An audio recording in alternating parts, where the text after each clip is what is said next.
তুমি জানো আমরা এই এই কোম্পানিতে অনেক দিন ধরে আছি। ধরা যাক 4 বছর, 5 বছরে পা দিচ্ছি। 5 জুন, এই জুনে আমার 5 বছর পূর্ণ হবে, কিন্তু আমি কোনো অভিযোগ করছি না। তুমি জানো 16ই জুনে আমার এই কোম্পানিতে 5 বছর হবে। আমি কোনো অভিযোগ করছি না। আমি অভিযোগ করছি না কারণ আমি যখন যোগদান করেছি, প্রথমবার যখন এটি দেখেছিলাম, তখন আমি মুফারাকে দেখিনি, কোনো ওয়েবিনারেও যোগদান করিনি।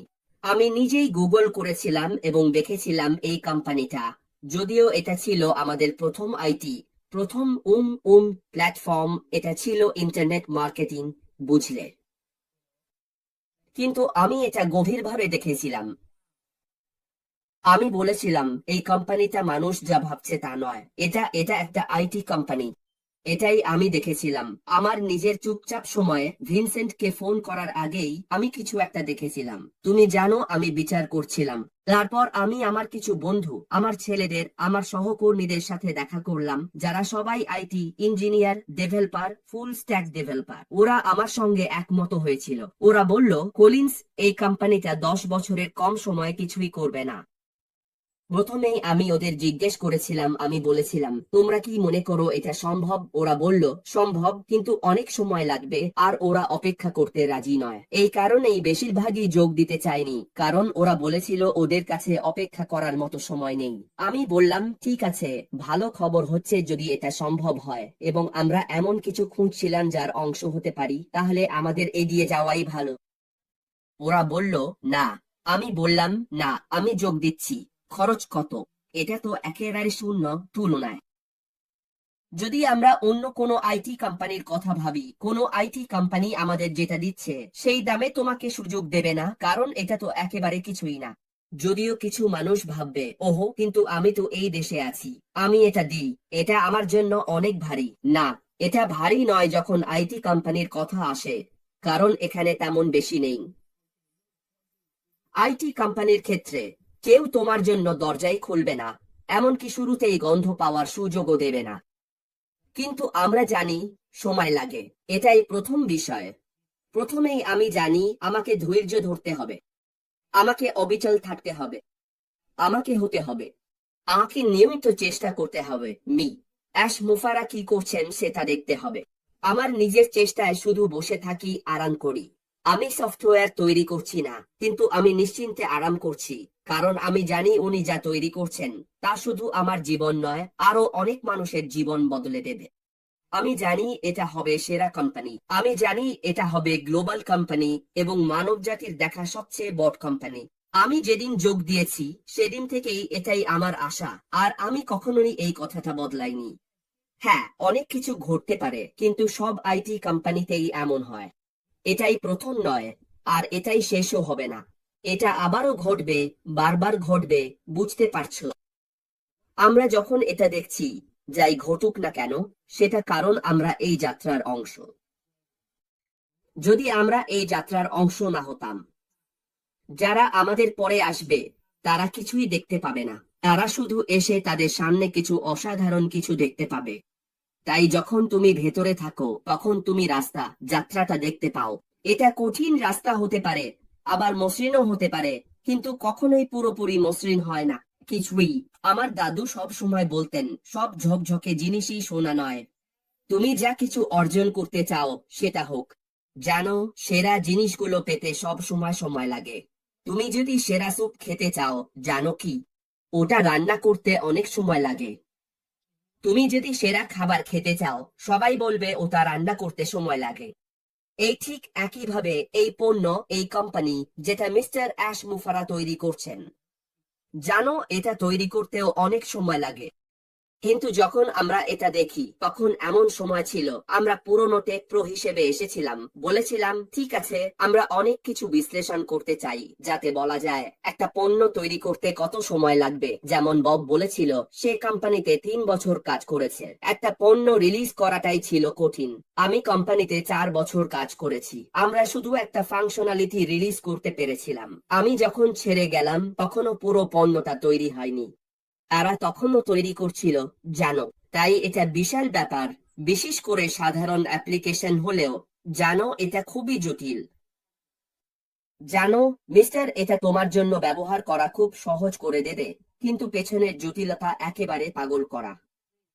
তাই আমরা শুধু অ্যাপ্লিকেশন তৈরি করার কথাই ভাবছি। আর যেসব জিনিস জড়িত থাকে সেগুলো কি হবে? যেসব বিষয় সরাসরি অ্যাপ্লিকেশনের সাথে সম্পর্কিত নয়, যেমন কমপ্লায়েন্স, এটা ওটা, এই সরকারের সাথে কথা বলা, ওই সরকারের সাথে কথা বলা, নিশ্চিত করা যে তোমার পণ্যটা যেন কিছু এলাকায় বন্ধ না করে দেয়। জানো, এমন অনেক কোম্পানি আছে যারা ঠিক মতো কাজই করতে পারে না। যদিও তারা বলে হ্যাঁ আমরা অনলাইনে আছি, কিন্তু তারা তোমাকে বলে না জানো আমরা এই দেশ ওই দেশে এটা অ্যাক্সেস করতে পারি না। আমরা বিনস্পার নিয়ে কথা বলি।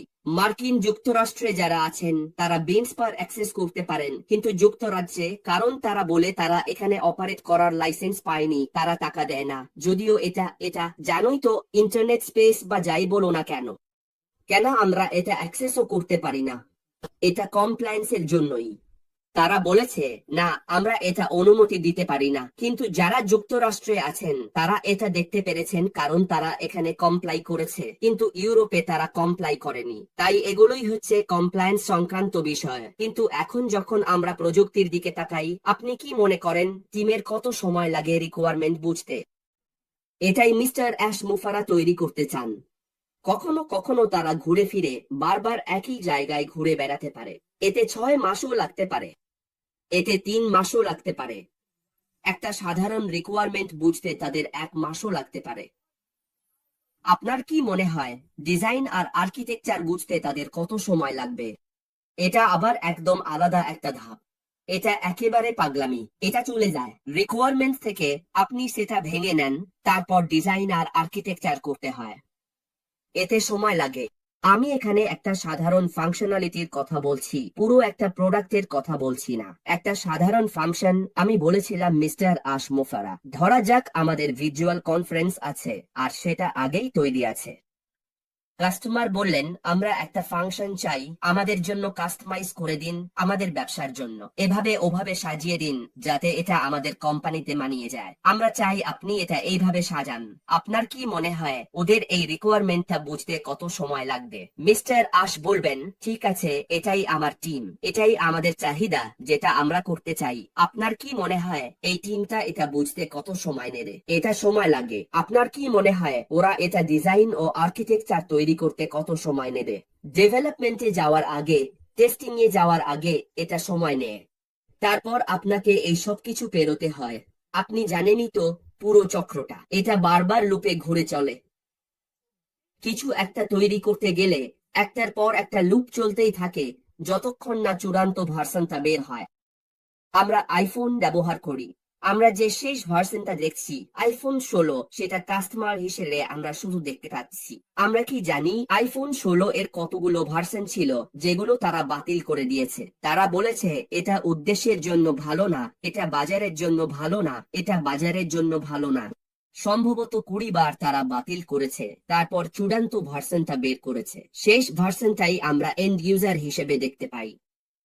তাহলে এখন আমরা যেন এন্ড ইউজার হিসেবে আচরণ না করি, আমরা যেন সেই সব মানুষের মতো আচরণ করি যেভাবে মিস্টার অ্যাশফোর্ড আমাদের এই যাত্রার অংশ হতে এনেছেন, যাতে আমরা সব কঠিন সময় পার করে এগিয়ে যেতে পারি। তাহলে একদিন, যেমন বব বলেছিল, আমাদেরও বলার মতো ভালো একটা গল্প থাকবে যে আমরা ছিলাম, আমরা এই যাত্রাটা দেখেছি। আর একটা কথা, এটা শুধু সেই নির্দিষ্ট লক্ষ্য নিয়ে নয় যেখানে আপনি ভাবেন আমার পকেট ভরতে হবে। ব্যাপারটা শুধু এটুকু নয়, এটা তার থেকেও অনেক বড় কিছু। এই ব্যবসায় আপনার গল্পটা কি হবে? এই যাত্রার মধ্যে আপনার গল্পটা কি হবে? আপনি কি সত্যিই বুঝেছেন এই মানুষটা কি অর্জন করতে চেয়েছিলেন?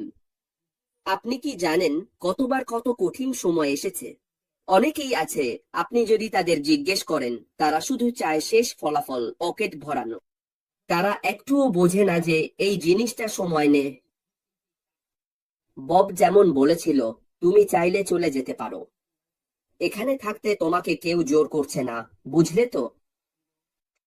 কিন্তু যদি থাকতে চাও, তাহলে নম্রতা নিয়ে থাকো এবং বুঝে নাও এই জিনিসগুলো ওই মানুষটা তোমাকে রীতিমতো সোনার থালায় সাজিয়ে দিচ্ছে, আর এতে সময় লাগবেই।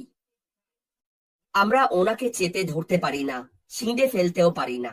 যেমন প্রযুক্তির ক্ষেত্রে এরা সবাই আইটির লোক, এরা জানে জোর করে কিছু করা যায় না। ওরা জানে জোর করে কিছু হয় না, সময় লাগে। তুমি যখন একটা বোতাম চাপো তখন ও জিনিসটা সময় নেয়। যেমন ভিনসেন্ট, তুমি তো ডেটাবেস নিয়ে কাজ করো, যখন তুমি বোতাম চাপো তুমি চাও ইন্টিগ্রেট করতে বা সাইট আপগ্রেড করতে। তুমি জানো এটা নিজের মতো চলে, তুমি দিয়ে থামাতে পারো না, জোর করতেও পারো না। যদি 1 ঘন্টা লাগে তাহলে 1 ঘন্টাই লাগবে, 2 ঘন্টা লাগলে 2 ঘন্টাই লাগবে। একইভাবে অলিভার, বব ওরাও প্রতিদিন এই কাজগুলো করে, ওরা জানে। তুমি দিয়ে ওটাকে ছেলে জোর করে এগিয়ে নিয়ে যেতে পারো না। এটাই হচ্ছে আইটি ইন্ডাস্ট্রিতে। এটা চলে, তারপর নিজের মতো চলে। 20 ঘন্টা লাগুক 20 ঘন্টা, 50 ঘন্টা লাগুক 50 ঘন্টা, 1 বছর লাগলে 1 বছরই লাগবে। কিন্তু যখন এটা প্রস্তুত হবে তখন আমরাই উপকারভোগী হব, এবং এটা আসছেই। এটা তোমার ইচ্ছা তুমি এই মানুষের সঙ্গে থাকবে কিনা, অথবা তোমার ইচ্ছা তুমি বলতেও পারো আমি থাকতে চাই না, অনেক সময় লাগে, তাই আমি আমার সময় নষ্ট করতে রাজি নই। কিন্তু আমরা প্রস্তুত পথকে তার যৌক্তিক পরিণতি পর্যন্ত অনুসরণ করতে। চূড়ান্ত ফলাফল বা লক্ষ্য হবে বিশাল এবং আমরা। আমি যখনই এই এক প্রজন্মে একবার আসার সুযোগের কথা শুনলাম, তখন 3টি বিষয় আমার কাছে স্পষ্ট ছিল। প্রথমত, এই ধারণাটি ছিল অনন্য। আমি এরকম কিছু আগে কোথাও শুনিনি। মিস্টার অ্যাশ মুফারা যে ধারণা সামনে আনছেন সেটি সত্যি অনন্য। অ্যাশ মুফারা যে ধরনের উদ্দেশ্য ও আদর্শ নিয়ে এগিয়ে আসছেন, সেই রকম কোনো কোম্পানি নেই, এটা কোথাও নেই। দ্বিতীয়ত, এটা সম্ভব, প্রযুক্তিগতভাবে এটা সম্ভব। আমি এটা বলছি কারণ আমার পেশাগত পটভূমি তথ্য প্রযুক্তি শিল্পে। আমি 1998 সাল থেকে এই ইন্ডাস্ট্রিতে আছি, মানে আজ প্রায় 27 বছর। আমি অ্যাপ্লিকেশন ডেভেলপমেন্টে ছিলাম, আমি জানি বুঝি কিভাবে সিস্টেম তৈরি হয়। তাই প্রযুক্তিগতভাবে আমাদের প্রতিষ্ঠাতা অ্যাশ যা বলছেন সেটা সম্ভব। আর তৃতীয় যে বিষয়টা আমাকে সত্যি অবাক করেছে সেটা হলো দাম। এর খরচ কত? আসলে এটা আমার কাছে প্রায় কিছুই খরচ হয়নি। তাহলে প্রথমত এটা অনন্য, দ্বিতীয়ত প্রযুক্তিগতভাবে এটা সম্ভব, আর তৃতীয়ত দাম। অ্যাশমুফারা আমাকে এবং আমাদের সবাইকে ডাকছেন, আর তিনি আমাদের কাঁধে তুলে নিয়ে দৌড়াবেন। কিন্তু যখন আমি এতে যুক্ত হলাম এবং বুঝতে পারলাম আমাদের প্রতিষ্ঠাতা যে সিস্টেমটি তৈরি করছেন, তখন স্পষ্ট হয়ে গেল যে 1 নম্বর, আমাদের প্রতিষ্ঠাতা অ্যাশ যা করছেন সবকিছুই শ্রেষ্ঠ। অ্যাশ মুফারা থেকে যে পণ্যগুলো আসতে চলেছে সেগুলো শ্রেষ্ঠ, এগুলো সত্যি উৎকৃষ্ট পণ্য। আমরা যতটা জানি শিল্পে বর্তমানে যত কিছু আছে তার চেয়ে এগুলো অনেক ভালো। আর আমরা জানতাম এতে সময় লাগবে। বট কিছু তৈরি করতে সময় লাগে, অ্যাশ মুফারা যা তৈরি করছেন সেটি সত্যি অসাধারণ। এটা আমরা যত কিছু দেখেছি তার চেয়েও বড়, আর এতে সময় লাগবেই। অ্যাশ মুফারা যে সিস্টেমটি তৈরি করছেন সবকিছু মিলিয়ে সেটি অত্যন্ত জটিল। এটি আমাদের তৈরি করা সবচেয়ে জটিল তথ্য ব্যবস্থাগুলোর একটি। আমরা এখানে এটা অনেকবার বলেছি, এটি ইন্টিগ্রেটেড সিস্টেমগুলো একে অপরের সাথে সংযুক্ত, স্বয়ংক্রিয়, এবং এগুলো কৃত্রিম বুদ্ধিমত্তা দ্বারা চালিত। কৃত্রিম বুদ্ধিমত্তা অনেকদিন ধরেই আছে, হ্যাঁ এটা সত্যি। কিন্তু ইতিহাস আমাদের বলে, এবং আমরা জানি এটি আসলে হয়তো 20 এর দশকেই মূলত আলোচনায় আসে। আমার মনে হয় 2012 সালেই প্রথম আমরা ক্যালিফোর্নিয়ার বার্কলে বিশ্ববিদ্যালয় থেকে গবেষণা দেখতে শুরু করি, যেখানে কৃত্রিম বুদ্ধিমত্তা ও মানুষের মধ্যে তুলনামূলক গবেষণা হয়। আর প্রথম প্রথম 2012 সালের প্রথম পরীক্ষায় কৃত্রিম বুদ্ধিমত্তার সঠিকতার হার ছিল প্রায় 67%। আর যখন তারা 2019 সালে আবার সেই পরীক্ষা করল, 2016 সালে কৃত্রিম বুদ্ধিমত্তার সঠিকতার হার ছিল প্রায় 98% এর কাছাকাছি। তাহলে যদি দেখেন কিভাবে কৃত্রিম বুদ্ধিমত্তা বিভিন্ন সিস্টেমে সংযুক্ত হয়েছে, সেটা প্রায় 10 বছরের মধ্যেই ঘটেছে। আর ভাবুন তো, আমাদের প্রতিষ্ঠাতা 2018 সাল থেকেই এটা তৈরি করেছেন। তাই আমাদের সিস্টেম অত্যন্ত উন্নত, এটি সংযুক্ত এবং স্বয়ংক্রিয়, কৃত্রিম বুদ্ধিমত্তা দ্বারা চালিত। এতে সময় লাগে, কৃত্রিম বুদ্ধিমত্তা নতুন, এটা পুরনো কিন্তু আবার নতুনও। তাই অনেক কিছু করতে হয়, অনেক কোডিং, অনেক টেস্টিং, অনেক, আপনি জানেন, সিস্টেম পরিষ্কার করা, এসব কিছু করতে হয় যাতে এটা ঠিকঠাক জায়গায় পৌঁছাতে পারে। আমার ভাই অলিভার আর আমরা অনেক কথা বলি, সে মানে কিছুদিন আগেই আমাকে মনে করিয়ে দিল আলিবাবা নামে একটা কোম্পানির কথা। আমরা সবাই সবাই আমরা সবাই আলিবাবা চিনি। এখন সবাই আলিবাবায় গিয়ে কেনাকাটা করে, কিন্তু এটা তৈরি হতে প্রায় 11 বা 13 বছর লেগেছিল। ওই লোকটা বারবার চেষ্টা করেছে, কাজ করেছে, পরিশ্রম করেছে। আর যখন আলিবাবা বাজারে এলো তখন তাদের পেমেন্ট প্রসেসরের সমস্যা ছিল। তাদের নিজেদের পেমেন্ট সিস্টেম তৈরি হতে আরো কয়েক বছর লেগে গিয়েছিল। তাই ভালো জিনিস পেতে সময় লাগে আসলে। আমি এটা বলছি কারণ ভালো জিনিস পেতে সময় লাগে, দারুণ জিনিস পেতেও সময় লাগে। এই কারণেই আমাদের উপস্থিতি এখানে টিকে আছে। আমরা যারা এখানে আছি আমরা সবাই আইটি ইন্ডাস্ট্রির সঙ্গে জড়িত। আমরা জানি এই সিস্টেমগুলো কিভাবে তৈরি হয়। তুমি জানো তো, একটা কেবল কোম্পানি ছিল, নাম ছিল অ্যাডেলফিয়া কমিউনিকেশনস।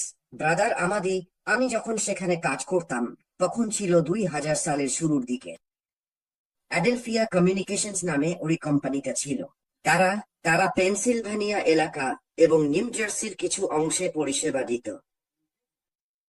অ্যাডেলফিয়া কমিউনিকেশন, আমরা সেই সিস্টেমটা তৈরি করেছিলাম। ওটা ছিল একটা সিস্টেম, একটা order entry system, inventory database আর front end order entry application, যেটা আমরা ভিজুয়াল বেসিক দিয়ে বানিয়েছিলাম।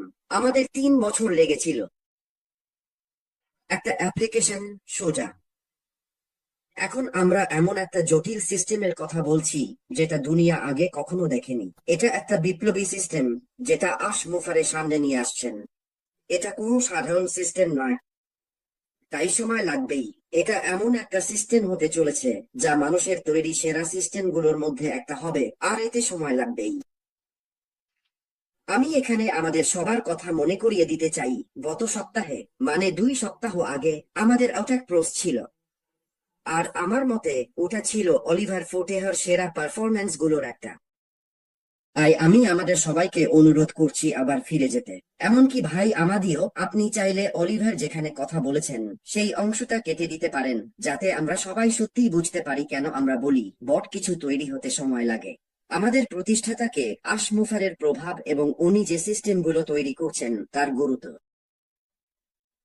বট কিছু তৈরি হতে সময় লাগে, আর আমরা যে অসাধারণ কিছুর অপেক্ষা করছি সেটা যখন আসবে তখন আমাদেরও সময় দেবে, আমাদের সবার জন্য। আমাদের মধ্যে যারা যুক্ত আছি, যারা আশমুফারেতে আগ্রহী, যারা আশমুফারেকে অনুসরণ করি, আমাদেরও একে অপরকে জানার, বিশ্বাস আর আনুগত্য গড়ে তোলার সময় দেয় এটা। কারণ বিশ্বাস আর আনুগত্য আমাদের প্রতিষ্ঠাতা আশমুফারের হৃদয়ের খুব কাছের বিষয়। আর আমি আমাদের ভাই ক্রিস জনসনকে ধন্যবাদ জানাতে চাই, কারণ উনি প্রতিদিনই এই বিষয়টা গুরুত্ব দিয়ে বলেন। আমরা যে অসাধারণ কিছুর জন্য অপেক্ষা করছি সেটা সময় নিচ্ছে। তাই চলুন আমরা সব নেতিবাচক বিষয় এড়িয়ে চলি। নাম ধরে ডাকা, খারাপ বার্তা পাঠানো, অভিযোগ করা, এসব এড়িয়ে চলুন। চলুন আমরা একে অপরের মধ্যে বিশ্বাস আর আনুগত্য গড়ে তুলি। সেই সব প্ল্যাটফর্মে যান যেখানে আপনি মূল্য পান, আপনি নিজেও মূল্য দিতে পারেন। আপনি যদি এমন কোনো জায়গায় থাকেন যেখানে আপনি কোনো মূল্য পান না, আপনার কোনো মূল্য নেই, তাহলে সেখান থেকে সরে আসুন। এগুলোই আমাদের ভাই ক্রিস জনসনের পরামর্শ। আর আমরা কখনোই হাল ছেড়ে দিই না। বট কিছু পেতে সময় লাগে, তাই কখনোই হাল ছাড়বেন না, কখনোই আত্মসমর্পণ করবেন না। চলুন আমরা মহান স্যার উইনস্টন চার্চিলের কথা উদ্ধৃত করি, যিনি ছিলেন 20 শতকের অন্যতম শ্রেষ্ঠ বক্তা। তার এক ভাষণে তিনি বলেছিলেন, কখনোই আত্মসমর্পণ করো না। বড় হোক বা ছোট, গুরুত্বপূর্ণ হোক বা তুচ্ছ, কিছুতেই আত্মসমর্পণ করো না। শুধু তোমার সম্মান বোধ আর সুবুদ্ধির প্রতি দৃঢ় থেকো। তুমি কখনোই এমন কিছুর কাছে আত্মসমর্পণ করো না যেখানে তোমার অন্তর থেকে জানা আছে তুমি ঠিক। কখনোই কাউকে এটা বলতে দিও না যে তুমি জানো না। তুমি জানো অথচ তারা জানে না।